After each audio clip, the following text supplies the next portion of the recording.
হিন্দু শব্দের প্রথম ব্যবহার। হিন্দু শব্দটি মোটেই ভারতীয় নয়। হিন্দু নামটি বিদেশি, পারসিক, গ্রিক ও মুসলমানদের দেওয়া একটি নাম। এই নামটার উৎপত্তি আপনাদের সামনে আজকে তুলে ধরবার চেষ্টা করছি। আমি সুকেশ মিত্র জয়।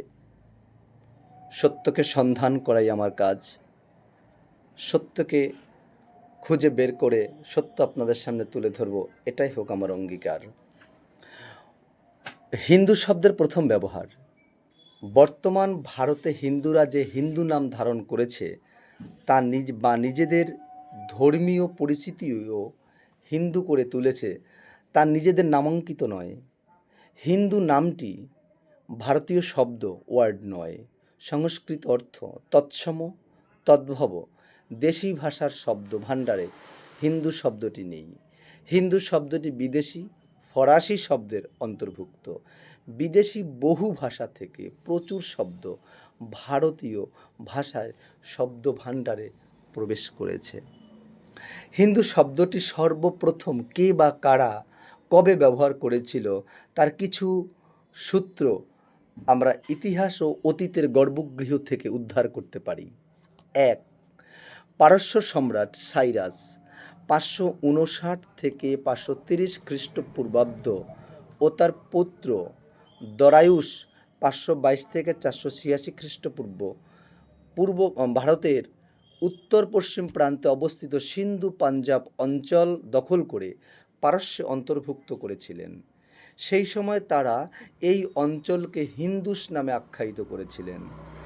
327 খ্রিস্টপূর্বাব্দে গ্রিক বীর আলেকজান্ডার ভারত আক্রমণ করলে পারস্য সম্রাটগণ দুর্বল হয়ে যান। তাঁরা স্বদেশের প্রত্যাবর্তন করেন। 2. খ্রিস্টপূর্ব 600 থেকে 401 খ্রিস্টপূর্বাব্দের মধ্যে জন্মগ্রহণ করেন গ্রিক ঐতিহাসিক হেরোডোটাস। তিনি ভারতে আসেননি বটে, তবে পারসিকদের লেখা বইপত্র পড়ে হিন্দু চিহ্নিত স্থানকে ইন্ডিয়া নামে অভিহিত করেন। 3. মৌর্য সম্রাট অশোকের পিতা চন্দ্রগুপ্ত মৌর্যের রাজত্বকালে 324 থেকে 300 খ্রিস্টপূর্ব এই সময় তার রাজসভায় আলেকজান্ডারের সেনাপতি সেলুকাস একজন রাষ্ট্রদূত প্রেরণ করেন। তার নাম মেগাস্থানিস। ইনি ইন্ডিকা নামে একটি গ্রন্থে ভারতকে ইন্ডিকা বলে অভিহিত করেন। কালক্রমে হিন্দুস, ইন্ডিয়া, হিন্দু শব্দে পরিণত হয়। 4.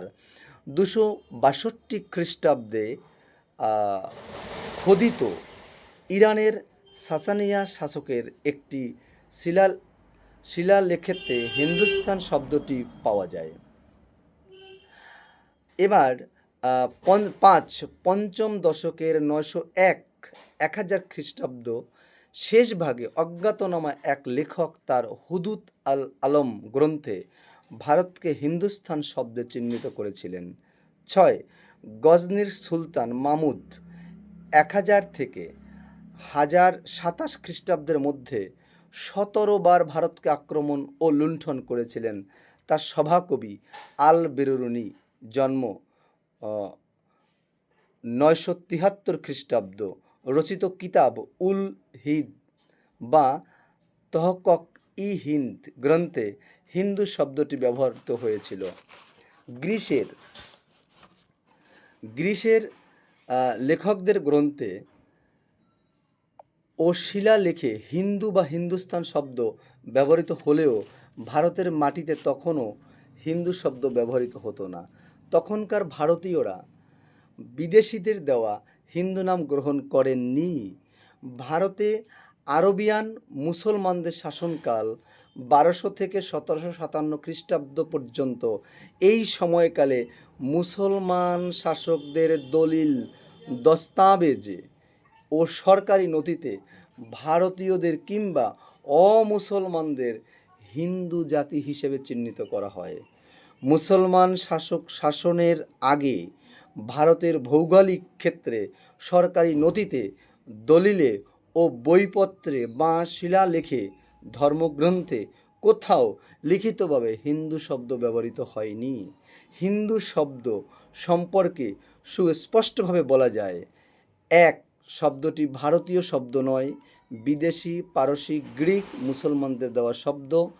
দুই, হিন্দু শব্দটি ফার্সি শব্দ, অর্থাৎ ভারতীয় ভাষায় শব্দ ভাণ্ডারে তা ব্যবহৃত শব্দ বলেই ধৃত। স্বামী বিবেকানন্দ বাণী রচনা দশম খণ্ডে উদ্বোধন কার্যালয় এর এক উদ্বোধন লেন বাগবাজার কল ৭৩। সেখানে আপনি পাবেন লেখা আছে, তাহাদের ভারতীয় দেশের ইন্ডিয়া এবং দেশবাসীর হিন্দু নাম ঠিক নয়, ইহা বিদেশিদের উদ্ভাবিত, তাহাদের দেশের প্রকৃত নাম ভারত। স্বামী বিবেকানন্দ বলেছেন। বাবা সাহেব আম্বেদকর তার জাত ব্যবস্থার বিলুপ্তি গ্রন্থের ৬ষ্ঠ অধ্যায় লিখেছেন, হিন্দু নামটি একটি বৈদেশিক নাম। হিন্দু শব্দটি মুসলমানদের দেওয়া। স্থানীয় ভারতীয় অধিবাসীদের এবং মুসলমানদের মধ্যে স্বতন্ত্র বোঝাবার জন্য মুসলমানরাই স্থানীয় অধিবাসীদের হিন্দ নামে অভিহিত করলেন। আমি আপনাদের সামনে যেখান থেকে তথ্যটি তুলে ধরলাম, এটা হচ্ছে দিলীপ গায়নের একটি লেখা বই থেকে, হিন্দু নামটি বিদেশি, পারসিক ও গ্রিক মুসলমানদের দেওয়া, পৃষ্ঠা নাম্বার 18। সবাই ভালোভাবে নেবেন, গালাগালি বংশ নয়, বংশের পরিচয় সেটা নয়। আশা রাখি ভদ্র ভাষায় উত্তর দেবেন। সত্যকে জানার প্রয়াস রেখে সবার সামনে তুলে ধরলাম। জয় হরি বল।